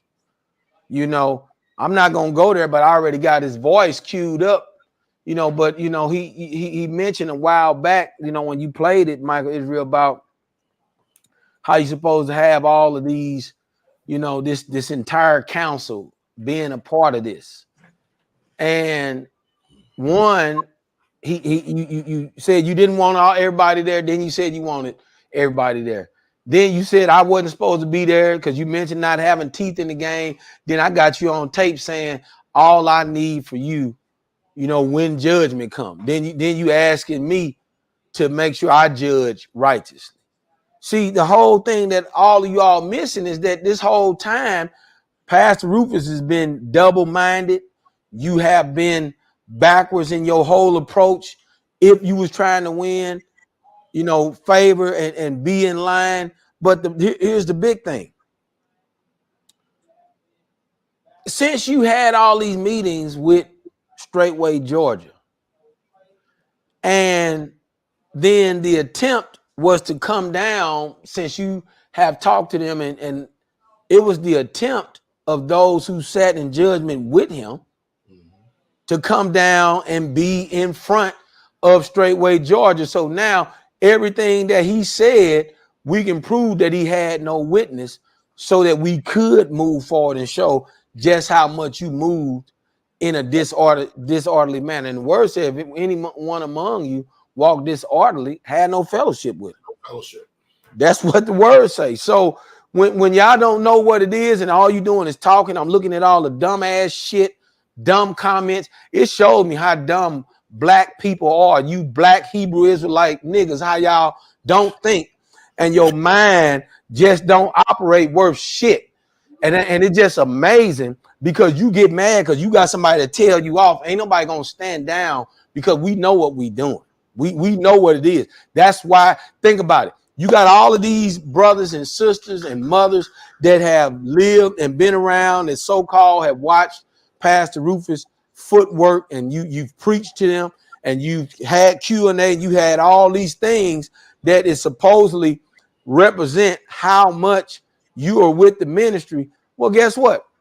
They came just as confused when they came and they had the opportunity to look exactly what we're talking about in this presumptuous spirit for the final time. When we attempted to come down, you the one said ain't no wicked people coming down on your land. So all of a sudden now we wicked, all of a sudden we changed and we this or we that. When it's your turn, when you on video, you on recording saying whatever y'all say, we gonna do.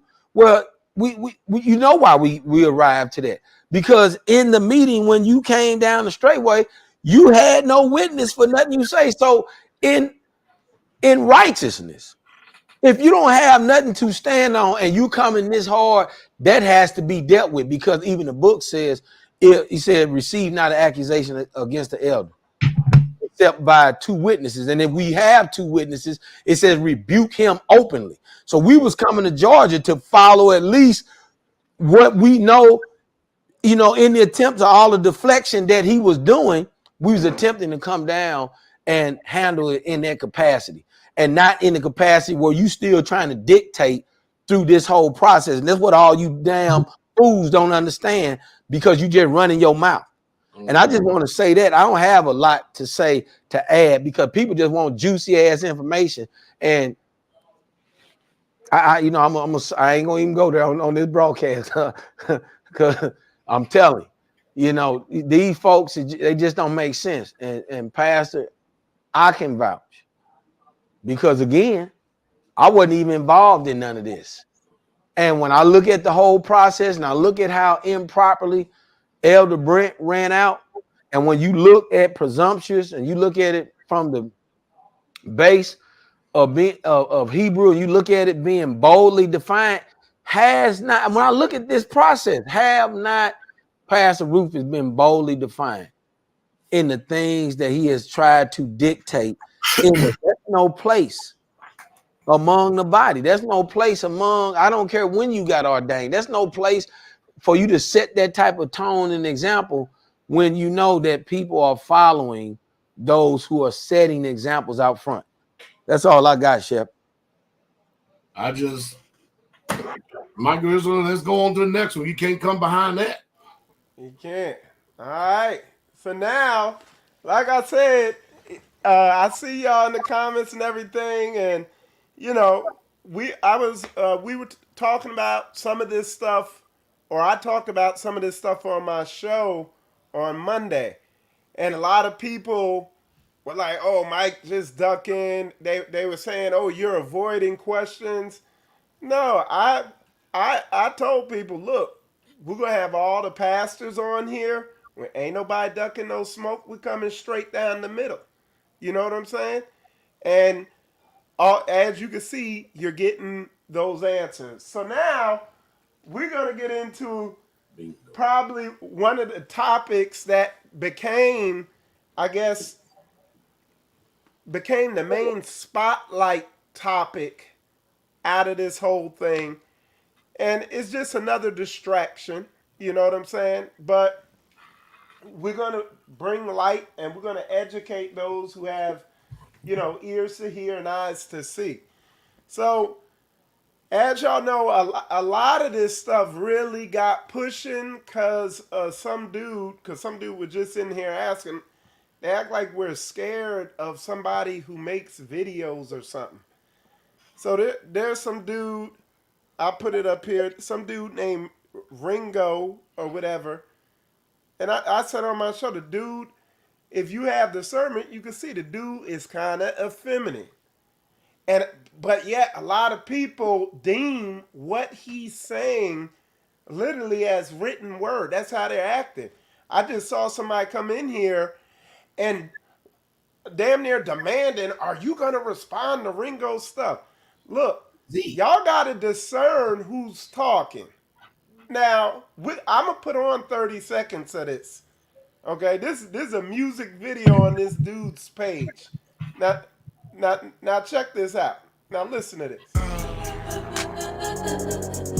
In a world, you can try me all you want. Try me if you can. Test me all you want. Play me all you want. No, they don't like how I'm living. Now this looked like a dude showing off his porn room that he whack off in. That's what this dude looked like. And Like y'all are acting like this dude is the bastion of righteousness that, you know, because some dude just came in the comments demanding that we answer whatever he's asking. But what I do want to get to and have Pastor educate some of y'all on who have ears to hear and eyes to see is on divorce, because this is the thing. Everybody that it just keeps saying, they're saying pastor's in adultery. He's an adulterer. He's an adulterer. Women can't get divorced and this, that, and the other. And I mean, in 20,000 different ways, you got all these people just adulterer, and they kept coming on my show saying the same thing. He's an adulterer. You're following adulterer, and it's like, hey. And I said, you know what? I ain't gonna respond to this because Pastor's gonna be on the show tomorrow night. And with that said, Pastor, I'm gonna hand it over to you. Well, that's a pretty easy subject, isn't it? As a matter of fact, that's the subject that I actually tried to get Geno Jennings to take up on a debate, because he actually made the statement, I would debate anyone on this divorce and remarriage. Now, listen, you have to understand that people take positions, doctrinal positions, and they actually believe that their position that they're taking is the right position. Listen, I'm not here to convince or try to convince anyone. You can do whatever you want to do, but I do have the word of truth. Now, my question is this. For a lot of these people right here that are so interested or in my salvation, which I don't believe none of these haters is interested in my salvation. As a matter of fact, they want my destruction more than anything. But when you got married, I'm talking to everybody out there. When you got married, you can only get married one or two ways. That's it. Either you got married by the state and you reside, or either you drew up your own contract and agreement, and you and your woman signed it, and it was honored by Yah. The majority of you people out here, I would say, probably have a secular marriage license. If you have a secular marriage license, then who presides over that contract or that agreement? The state does. So you have no power to dissolve any damn thing without the authority of the state. See, what happens is that people, they get, and they come into this, they start hearing, we Israel, we keep the commandments, we're all this, we're all that. They start hearing all this, right? And then they forget what the book says over in Exodus 34:12, when it says, you take heed to yourself, that you make no covenant with the inhabitants of the land, whether you go, lest it be a snare unto you. Exodus 23:32, do not make a covenant, that means agreement, with them nor their mighty ones. Let them not dwell in your land, let them not make you to sin against me when you serve their mighty ones, and it becomes a snare unto you. Deuteronomy 7:2. And when Yahweh your Elohim shall deliver you before thee, thou shalt smite them and utterly destroy them, and make no covenant, nor show mercy unto them. Neither shalt thou make marriages with them. Thy daughters shall not give unto thy sons, and your daughters you don't take to your son. So we got all these laws that telling us to make no covenants with the foreign people of this land. And 99.9% of you that are listening to this have went out there and got a state marriage license. And you believe that you are married under Yah, you are deceived. You're greatly deceived. You're not married under Yah. You're married under that state. You know the reason why? Because if you are a man of Yah, only you can dissolve that contract. So when you go out there and you get married by the state, guess what? You got to dissolve that contract and agreement. Don't come over here hollering you playing Hebrew and you playing Israelite. When you set up in Christianity and you accepted all their contracts and their agreements and every damn thing else, then all of a sudden a woman can't divorce. You wasn't even under that law in the first damn place. So you can't be set up there playing both sides of the fence. And you know what you're talking about concerning adultery. Now, in Deuteronomy 24, verse 1 through 4, it gives you the divorce law. That is the law. It says, when a man have taken a wife and married her, and come to pass that she find no favor in his eyes because he have found some uncleanness in her, then let him write her a bill of divorcement and give it into her hand and send her out of the house. Let me see some of you people out there that's got a secular marriage license try all this. Try to say that you divorce and dissolve your so-called marriage license that you got from the state, that you didn't marry under Yah. And let's see how far that goes. And when she is departed out of his house, she may go and be another man's wife. So if a woman, be it secular or in Israel, if the contract and agreement is dissolved, secular, pagan, heathen, by the state, it's severed. The law of divorce is sitting right here. If a man puts a divorce, a bill of divorce in this woman's hand, the book says in verse 2, in chapter Deuteronomy 24, verse 2, it says, and when she is departed out of his house, she may go and be another man's wife. And if the latter husband hate her and write her bill of divorce and give it in her hand and send her out of his house, or if the latter husband die, which took her to be his wife, her former husband, which sent her away, may not take her again to be his wife after that she is defiled. For it's an abomination before Yahweh. And thou shalt not cause the land to sin, which Yahweh your Elohim giveth you for an inheritance. So you people don't know what you do. You go out here and you run with whatever I just got finished seeing from Michael Israel. I just got finished seeing one of these drag queens with his long hair, which the book says an abomination for a man to even have. You mean to tell me that you people out there listening to Bingo TV with them shit like that? Are you serious? And you want to come over here and judge the righteous? The bottom line, a divorcee has a right to be remarried. A widow has a right to be remarried. It's just that many of you are scripturally stupid and dumb and illiterate as hell. And tell the truth, many of you don't give 2 nickels worth of rat's ass about truth or even living for y'all. You don't. You just here for the damn moment because you're an agent of Satan. That's all it is. You don't give a shit about righteous. You don't give a tell the truth. I was flattered at first that all these people really truly cared about my soul salvation. You don't give a nickel's worth of rat's ass about my soul salvation. You don't even care about yours because you won't even obey the book. So stop pretending and stop playing. And then you simple-minded people that's out there been deceived by these wicked ass people, because they give you something juicy and all this whole other shit, and you want to go follow along with it. So let me tell you something. You better take heed to people who have a true track record of fearing Yah and keeping his commandments. Because when this is all said and done, this is the only life you're going to live. You better hope. Don't worry about hoping if I'm right. You better hope you're right. You better hope that your name is written down. Because those of you that fancy yourself as my judge, you way off. And to sit up and to think that I've given 30-something years of my life to this just so I can live in sin and die in sin is nonsensical. It's stupid as hell. There's no way in hell that I would trade my soul salvation for sin. So you can't define sin on your own terms. The book defines what sin is. And if I didn't just get finished seeing what the hell sin is, I don't know what it is. What in the hell was that I just got finished seeing? What is that? A damn it definitely wasn't modesty.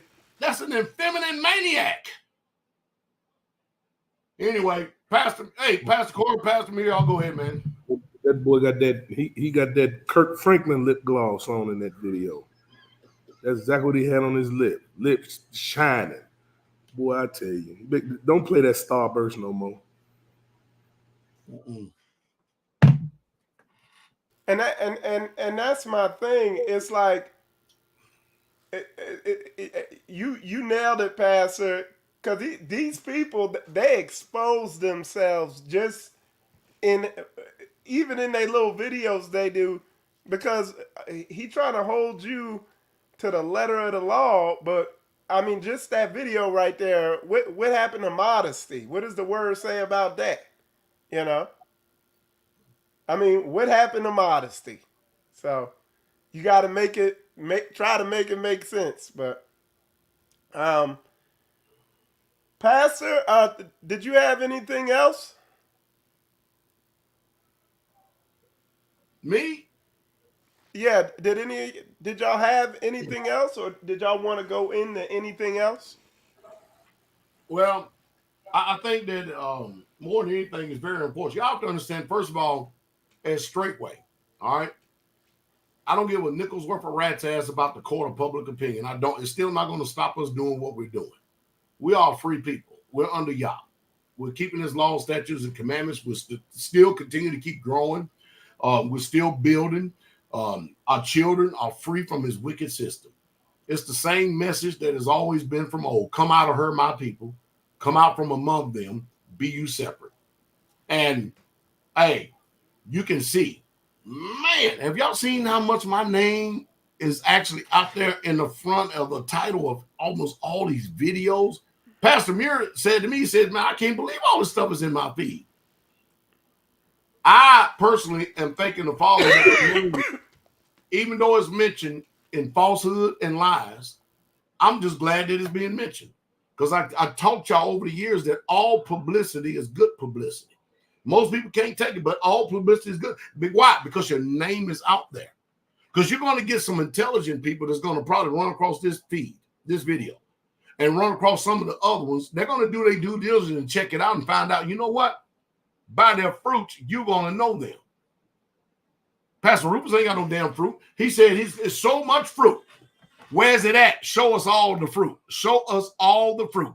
I mean, after all, the people that was with you for 10 years, you thought that you had every one of them, and you ain't got nobody. Zero with you. Even with all your manipulation, your coercion, your lying, everything you've done. You're falsifying information. It's sad. And then you got Bingo TV out here just running around rampant. And after I just got finished looking at this shit, and you mean to tell me that y'all gonna sit and listen to him as if he's some type of authority or some type of damn judge? Oh, no. I'll be a fool to sit up and let somebody like that with their effeminate ass sit up and think that you're going to fancy yourself as my judge. Look like a damn transgender. He looks like one of those guys that when I go to Atlanta airport, that's what I'm looking at. I'm looking at Bingo. I'm looking at Bingo TV. Bearded up, long ass hair with high heels. He looks just like them Transformers in Atlanta when I go through that damn wicked ass airport. There's no way. I'll be a man, ain't no way. So, have at it. Hit me with your best shot. Well, the bottom line is this. We know that a deranged person is going to continue to keep having more to say and keep having more to say. It's just the way that it works. But when it's all said and done, by their fruits, you're going to know them. Y'all need to make your own choice and decision what you're going to do. But I do know this. The world is going from bad to worse. I can only imagine where we're going to be at 5 years from now, especially after I just seen where we come from 5 years ago. It used to be 20 years. You had increments and you could see the decline. It's less than 5 years now. You can see the decline in all this stuff right here. Less than 5. We better get about our Father's business. And my admonishment to all the straightway and everybody else, including my own self. Now, listen, don't get me wrong. Yahshua answered the scribes and Pharisees vigorously, like a man he did, and dispelled every single one of their lies and rebuked them openly. I believe in that. But, man, if people are going to believe what the naysayers say, there ain't nothing you can do about it. Don't try to win them. You can't convince them. Don't waste your time doing it. This whole broadcast right here is to hopefully try to help recover those who are somewhat on the fence and really truly don't know. You get to hear it straight from us. You get to hear it straight from the recording itself. Again, by their fruits, you shall know them. Now, what is it going to have? What is it going to be with all you people out there that forsake the fellowship of the assembly and it's become your mannerism? What's going to become of all you people? You islands to yourself. You don't need no man. The book says, obey them that have a rule over you and submit yourself, for they watch for your soul and they must give an account. So what are you going to do? Just throw away that word? The book says all that believed were together and had all things common. What are you going to do? Just throw away that word?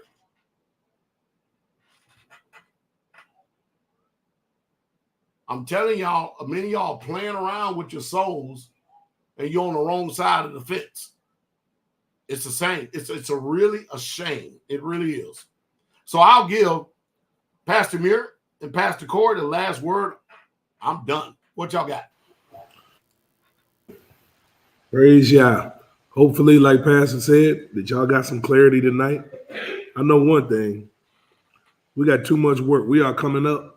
The weather is breaking. It's starting to get warm outside. And guess what you're going to see from Straightway? You think we're going to be sitting around here making videos? You know what you're going to see from Straightway? We're going to be building and building and building and building for the saints of the Most High Yah. So when you got people that say, oh, what does building have to do? What was the comment earlier? It said it's carnal or something. Yeah, building is carnal. It wouldn't be carnal if you had a house debt-free. You see? That the saints built and you'd be around the saints. So at the end of the day, that's what we're going to do. We're going to get about our Father's business, and we're going to continue to work. We're going to continue to live holy, and we're going to continue to live peacefully. That's what we're going to continue to do. In the name of Jesus Messiah, and you're going to continue to see the fruit, much fruit, come from this ministry like it always has and like it will continue to do. In Jesus' name. Hallelujah. I just pray again, like all the other pastors said, that you really take to heart what's going on. Because when I look at the underlying aspects of what Pastor Charles Dow has done in following the book, in really being instrumental, I see a set apart generation on the horizon, in the midst of this wicked and perverse generation. That's exactly what's taking place. And so all of this goes together hand and foot, because definitely a lot of you all in the comments, my question would be to you, when have you done and spoken of the wonderful works of Elohim and people have seen that demonstrated from you? And then not only that, but then where can they come and be able to continue to experience that, because that place have been set apart so that the Most High Yah name can be glorified and not mixed in with any heathenism, any paganism, any idolatry, all of these things that you see. Every day I know my children are free from this LGBTQZWY agenda every single day. And I can go to other places where I know my children are free from those agendas, because that's what the Most High want us to do. How else are you going to, come out from among them and be ye separate? How else? Explain that. You can't explain it, because you don't have that type of deal on your mind. Going to have Shavuot in a park ain't set apart. Having Shavuot Pentecost in a strip club, like we heard from some of these other organizations, that ain't set apart. I think about that. They just don't make sense. And so when I see people coming up against what we doing, I welcome it, man. Just keep on talking. The more you talk, the more y'all gonna bless us. He gonna bless them that bless us. He gonna curse them that curse us, man. Y'all keep on doing what you do, because it don't stop. People still calling. People still desiring healing. People are still applauding the work that's going on. People are still praising the Most High Yah, despite of the 100-some hours that's been put together by Ringo TV. People are still glorifying Yah based on what they are seeing and what they know they see Yah doing through this ministry. So case closed. Done. Hey, I want everybody out there, instead of questioning us, I want y'all to question Ringo TV and New Breed. Show us your fruit. Show us what you're doing. It's easy for you to point the finger and talk about everybody else. As the old saying goes, it's easy to get on, but it's hard to get off. Show everybody your fruit. And if you can't do it, then all you're going to do in your silence is going to show everybody the damn devil your ass really is. You damn satanic ass shits. Ah. That's good. Demand fruit. We want to see fruit. Yeah. Show us the fruit. Not questionable suspect music videos that are cringy. And cut your damn hair, Adonis. I bet you it ain't gonna be no 7-hour video. No, not for no fruit. All right. Well, it's definitely an awesome show. I'm sure this is just going to set the YouTube on fire even more and really get these as they call themselves and they're named correctly, content creators. That's what they are. They create content. Us, we create homes. We help create with spiritual growth, you name it. But you'll know them by their fruits. Hopefully, you brothers and you sisters that are watching this who have ears to hear and eyes to see, hopefully y'all have saw something. I see there are a lot of people watching, but there were a ton of trolls in here. I know the administrators were very busy early on deleting them out. But hey, like I said, we did this for you brothers and sisters who have ears to hear and eyes to see.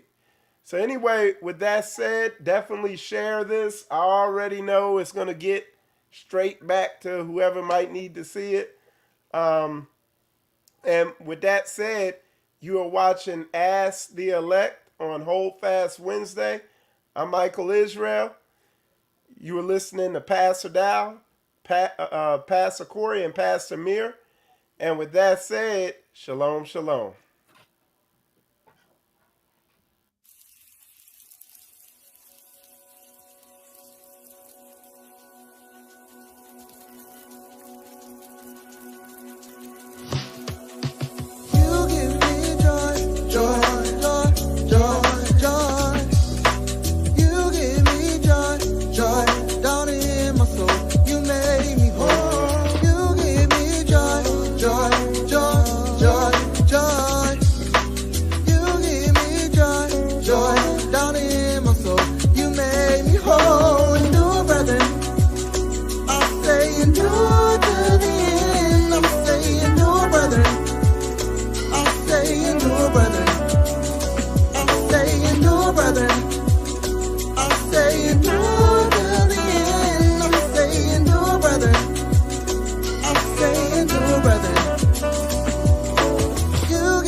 Joy down in my soul, you made me whole. You give me joy, joy, joy, joy, joy. You give me joy, joy down in my soul, you made me whole. Endure, brother, I'll say endure to the end. I'll say endure, brother, I'll say endure, brother, I'll say endure, brother, I'll say endure to the end. I'm saying no, brother. I'm saying no, brother. Let your joy be full. He gave me the power to endure. Let your joy be full. He gave you the power